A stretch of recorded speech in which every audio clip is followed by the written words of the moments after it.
Support for Seattle Now comes from the Pacific Northwest Waterways Association with the Columbia Snake River System, providing clean energy and sustainable commerce as Washington aims for carbon neutrality by 2030. Learn more at pnwa.net/rivervalues. Hey, it's Patricia Murphy. It's Tuesday, and this is Seattle Now. It's the 7th month of our corona reality, and chances are, unless you're an essential worker, you're still doing your job from home. Yep, a lot has changed. In a minute, KUOW reporter Joshua McNichols will tell us how some companies are re-envisioning for the long term. But first, let's get you caught up. President Trump has left Walter Reed Medical Center, but he's still being treated for COVID-19. Governor Inslee and Washington Secretary of Health are condemning a tweet from the president asserting that people shouldn't fear COVID. Inslee responded that Trump can't be trusted. Washington Secretary of Health John Wiesman called the president's tweets highly irresponsible. The nationwide death toll has now surpassed 210,000 since the pandemic began. Still, more COVID-19 cases at sorority and fraternity organizations adjacent to the University of Washington campus. 167 people have tested positive so far in the second outbreak to hit the Greek system since June. The UW says students in the Greek community who have tested positive or have COVID-like symptoms are being told to isolate at their residences. And mask up the kids and grab some hand sanitizer. Play areas in Seattle parks reopened today.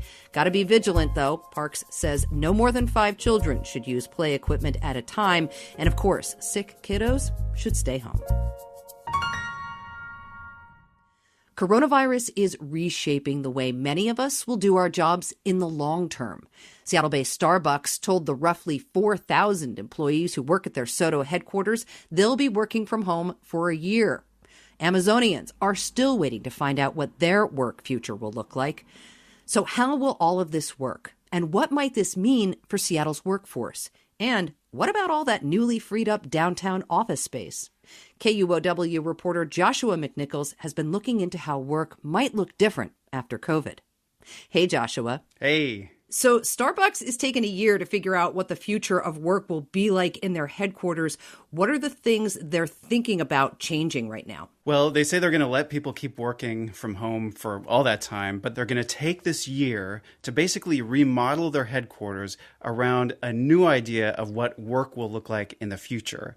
And so many companies that you reach out to now during the pandemic, you say, what are you going to do after the pandemic? And they say, we don't know. There's too many unknowns. They're basically holding their cards close to their chest. Starbucks is one of the first companies that's sort of saying, this is our vision for the future. A lot of people will still be working from home, but then they'll come into work when they need to collaborate. And they're sort of redesigning the whole interior of their SoDo neighborhood headquarters to be a machine for collaboration. When workers need to come together, like they can sit at a cafe table together, they can book a conference room, they can book a desk, And so there's this idea of like the headquarters as being this sort of place where you come together just when you need to meet with other people. Some people still have to be there all the time, but for a lot of its workers, they're going to have this new sort of flexibility, and the headquarters will be very different. Working life in Seattle has been like this for quite a while. One of the perks to going to work for companies like Starbucks is that environment, that cereal bar, that creative space that is given to you as an employee. It doesn't quite feel the same for me in the morning. I would imagine pulling up to my cereal bar in the kitchen. Yeah, totally. They're really looking at some big questions here. Like, there's things we love about offices, and there's things we don't love about offices. Some of the things that are great, going into a conference room with your colleagues, wrestling with a really big idea, and you're writing stuff up on the whiteboard, and people are sort of piping in with their ideas. And from this comes this thing that is better than anybody could have done on their own, Or maybe you run into people in the lunchroom and you're like, hey, I'm working on this thing. I'm working on this thing. Well, why don't we work together, right? Or there's social opportunities, like maybe after work you go out for drinks together, or you go down to a baseball game or something like that. And this bonds the office together in ways that you can't just get through work. On the other hand, offices aren't ideal for solo work. Working in an open office while my coworkers are chattering around me, like, I love you coworkers. I have no idea what you're talking about, Joshua. Are you one of the chatterers? Come on, Joshua.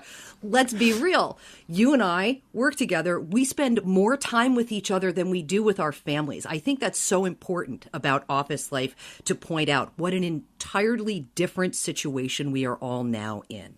Alongside of that, we have tons of office space now sitting empty. What's going to happen with that?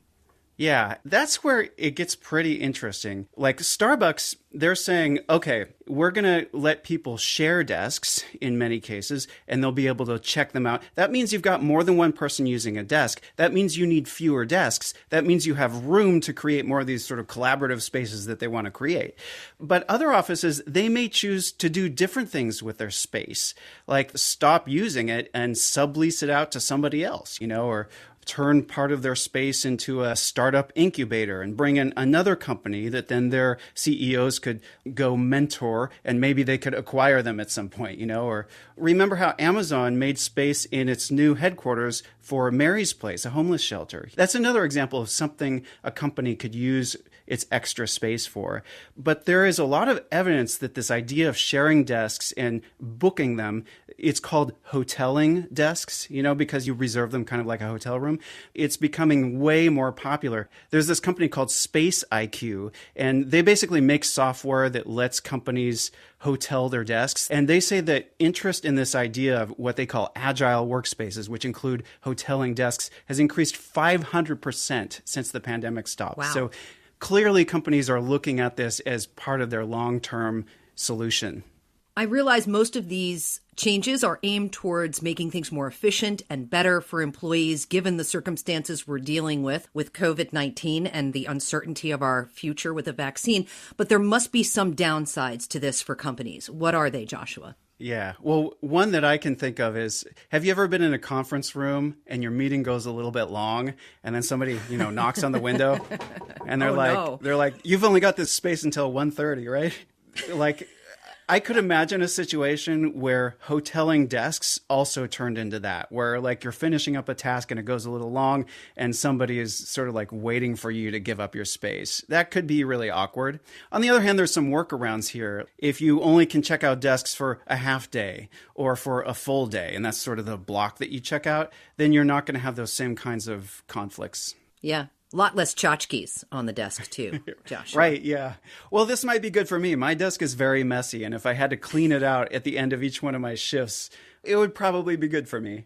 I can't help but think what would happen if someone told me my desk was going to become part of this hoteling thing. I have so much garbage in that desk. I can't even tell you. So this makes me think. We are on this train right now here with this work from home situation. Nobody knows how this is going to play out. I wonder if people will even want to go back to the office given the chance. I mean, everybody I talk to is still bullish on the idea that people will want to come back to the office. The reason why people are bullish is because, they know that at our core, we are sort of pack animals. Downtown, in a way, also offers all these things that help facilitate that kind of collaboration, the extra social activities that happen after work. John Scholes of the Downtown Seattle Association thinks that downtown will always be sort of the cultural capital of our region, and companies are still going to want to be there because people still want to do those things that you can do downtown. Bellevue has that too, to a certain extent. And Joshua, not to mention all of the businesses that rely on employees doing their things, shopping downtown, grabbing something at lunch, that rely on that former business model to survive. Yeah. I mean, think about it this way. I don't know, if I'm coming into work fewer days, I'm going to do those little downtown errands on the days when I come in. And if I'm sharing the desk with someone, maybe we're doing a A-B type situation where I come in 2.5 days a week and they come in 2.5 days a week. That's twice as many people who have potentially downtown errands to do, right? It could be a good thing for businesses in the long run. Let's not forget that there's a long, turbulent period before we get there where, companies will go out of business because there won't be enough people downtown during the pandemic. We still got to get through that. But at the end of that, It's not all dark. There are some silver linings here. And part of that is that we get to rebuild the idea of what work is around something that offers us a little bit better work-life balance. At least if you're not an essential worker who has to come to work every day at stores and in restaurants and driving buses and things like that. If you're doing that kind of work, you're needed to be in a certain place at a certain time. And in some ways, we're sort of seeing two classes of work, one that gets to have these sort of newfound freedoms and one which maybe follows a more traditional route. It works for some people, but it doesn't work for everybody. So many big changes. KUOW reporter Joshua McNichols working from home. Thanks so much for your time. Hey, no problem. Seattle Now is produced by Sophie Reed, Clare McGrane, Caroline Chamberlain Gomez, and Jason Pagano. Matt Jorgensen does our music. I'm Patricia Murphy. See you tomorrow.